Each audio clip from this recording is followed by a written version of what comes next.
You guys are probably wondering what I'm going to be talking about.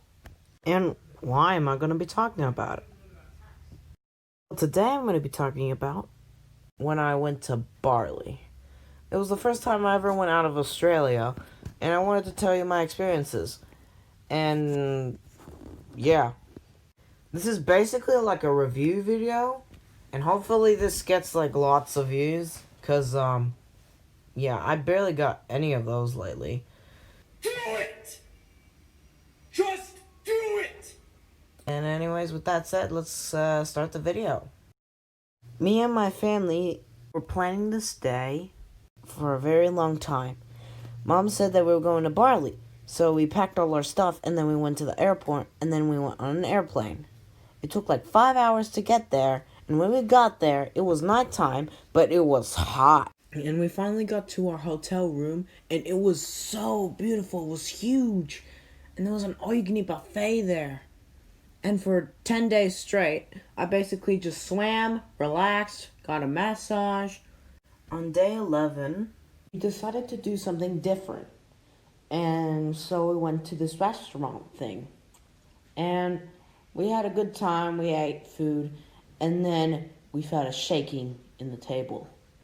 I have a record of shaking tables back then, and everyone was like, "Jono, stop shaking the tables." And I'm like, "I'm not shaking the tables." And they're like, he's joking, he's shaking the tables.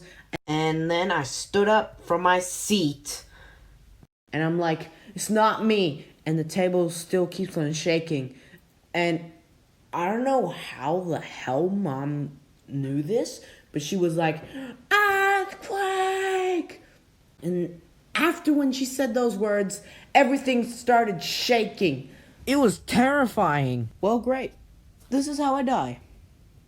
People were falling down, glass broke. It was terrifying. And we decided to take the food back to the hotel, and we were thinking whether we should stay or whether we should go. But in the end, we decided to stay. Jenna, isn't that kind of a dumb move? Well, hey, don't blame me, blame the government. You guys are lazy. And the reason I say this is because almost everything in Bali is a scam.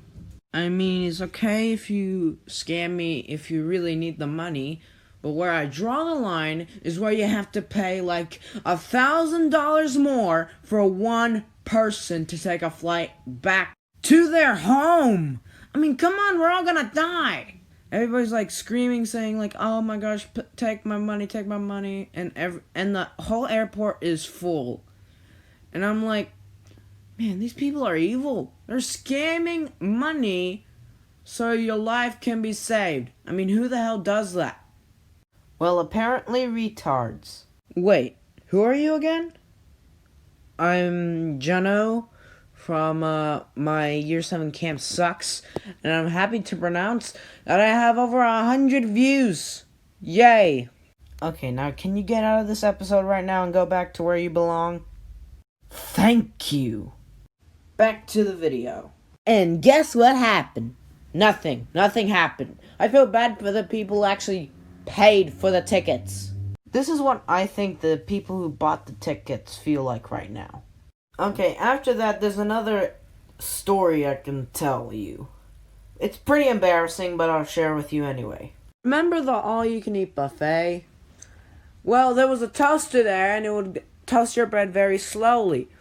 And me, just being impatient as hell, put my hand inside the toaster. Now, I'm aware of this now because I still have the scar. You can barely see it, but it's there. And now, I make sure not to put my hand inside a toaster.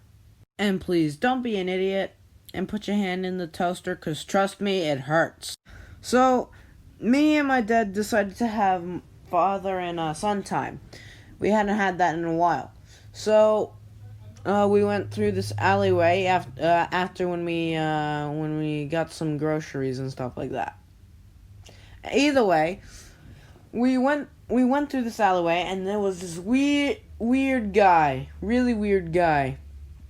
Yeah, and was like, get some. It's angel dust. You want some, little kid? You want some?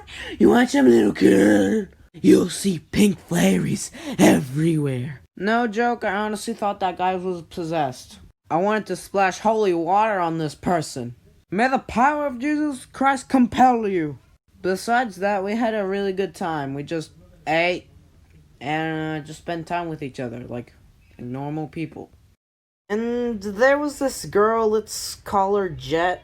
And Jet here was asking for people if she could stay, so we kind of let her stay for a bit.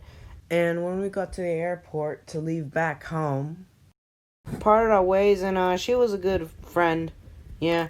And Jet, if you're watching this, hopefully you arrive safely, and also like, share, and subscribe. Please. And when we got back, it was interesting. I couldn't sleep at all because of the airplane. I could hear the jet engines like brrrr. So I stayed up for like 5 hours. I basically stayed up for the whole day. That's the longest I've ever stayed awake, actually. And when we arrived at our destination, we got a message saying Bali has been flooded. So after our plane went to our home, there was a flood in Bali.